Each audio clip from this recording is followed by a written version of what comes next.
Hello guys, अस्सलाम वालेकुम। Welcome back to my channel. This is Hera Tariq and hopefully आप लोग सब ठीक होंगे और मैं बिल्कुल ठीक हूँ।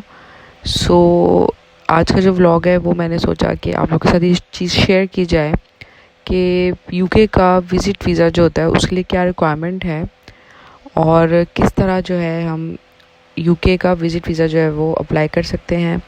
हमारी कितनी जो फ़ीस होती है वो लगती है और कौन सी ऐसी रिक्वायरमेंट होती है जो कि आपको मस्ट फुलफ़िल करनी होती है before applying the visa. So number one तो ये कि जो वीज़ा की फ़ीस होती है यूके की वो £100 है। सो अराउंड पाकिस्तानी अगर आप कहते हैं तो वो अराउंड बन जाते होंगे 32 टू 33,000। और अगर आप एक उसके लिए लॉयर एक हायर करते हैं, जैसे मोस्टली केसेस में जिनको पता होता है या जिनका कोई रिलेटिव रहता है यूके में वो तो उनको गाइड कर देता है, लेकिन कुछ ऐसे भी लोग होते हैं जो कि जिनको थोड़ी सी हेल्प चाहिए होती है, तो अगर वो कोई वकील या कोई लॉयर हायर करते हैं तो उसके अलग से चार्जेस होते हैं। क्योंकि जो अगर आम बंदा अप्लाई करे तो बहुत सी ऐसी चीज़ें होती हैं जो कि हम नहीं उसको नहीं देख पाते और उसकी वजह से वीज़ा रिजेक्ट हो जाता है।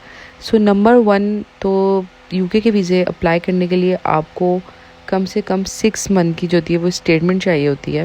और स्टेटमेंट में एक कंप्लीट सोर्स ऑफ इनकम हो। अब ये नहीं कि आपने उसमें सोर्स ऑफ इनकम जो है वो 2 लाख हो या 3 लैक्स हो 4 लैक्स हो, एक पर्टिकुलर अमाउंट की सोर्स ऑफ इनकम होनी चाहिए। लाइक अगर 1 लाख है तो 6 मंथ्स आपके अकाउंट में 1 लाख आए। और कोई भी ट्रांजैक्शन विदाउट एक्सप्लेनेशन नहीं होनी चाहिए। जब आप लोग डिसाइड कर लें कि किसी ने अपना विजिट वीज़ा अप्लाई करना है, सबसे पहले तो आप बिल्कुल मेंटली तौर पे भी रेडी हो जाएं कि आपने बैंक स्टेटमेंट को किस तरह बनाना है। लाइक अगर देखें आपकी फॉर सपोज आपकी 1 लाख पर मंथ आती है, ठीक है, आपने 6 मंथ तक वो आए, ठीक है। अब ये नहीं कि आपकी किसी महीने जो है मंथ से 1 लाख आ गई है, किसी मंथ जो है 2 लैक्स आ गई है।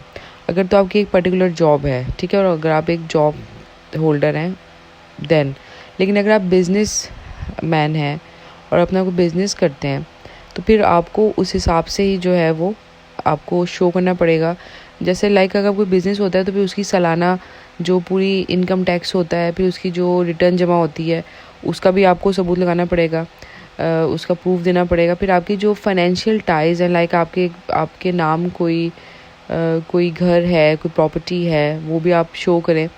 अच्छा, एक बात ये भी है कि मैंने अपनी अम्मी का अप्लाई किया था तो बहुत ज़्यादा हमारी जो है वो प्रॉब्लम भी हुई, लेकिन फाइनली उनका लग गया था। तो उसमें ये था क्योंकि अगर किसी की गवर्नमेंट जॉब है तो गवर्नमेंट जॉब में सब कुछ एक्सप्लेन करना बहुत इजी होता है।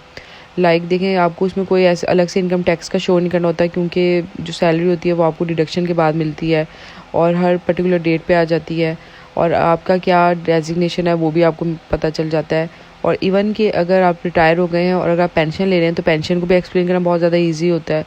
तो जो लोग जो गवर्नमेंट एम्प्लॉय हैं या फिर जो रिटायर हो गए हैं उनके लिए तो बहुत थोड़ा सा इजी हो जाता है। लेकिन अगर कोई बिजनेसमैन है या तो बहुत कोई लाइक बहुत बड़ा बिजनेसमैन है, बहुत ज़्यादा उनके जो है वो बैंक में पैसे आ रहे हैं और पैसे जा रहे हैं, तो उनके लिए तो एक्सप्लेन करना बहुत ज़्यादा ईजी है। लेकिन अगर एक बहुत ज़्यादा मिडल आप समझ लें बिजनेसमैन है जिसका वो कारोबार कोई बहुत ज़्यादा नहीं है लेकिन एक अच्छी सोर्स ऑफ इनकम है, तो उसके लिए एक्सप्लेन करना थोड़ा सा डिफ़िकल्ट हो जाता है। लेकिन अगर आप अपने सारे पहलुओं पे काम करके फिर अप्लाई करें तो बिलीव मी आपका वीज़ा जो होता है वो कभी रिजेक्ट नहीं हो सकता। लोग इसके अलावा मैं फर्दर जो हूँ वो एक्सप्लेन करूँगी नेक्स्ट वीडियो में, ताकि जितना ज़्यादा मैं एक्सप्लेन कर सकूँ उतना ही आप लोगों को आसानी हो वीज़ा अप्लाई करने के लिए। और आप लोग नेक्स्ट वीडियो तक अपना बहुत ख्याल रखिएगा। मिलते हैं दोबारा। अल्लाह हाफिज़।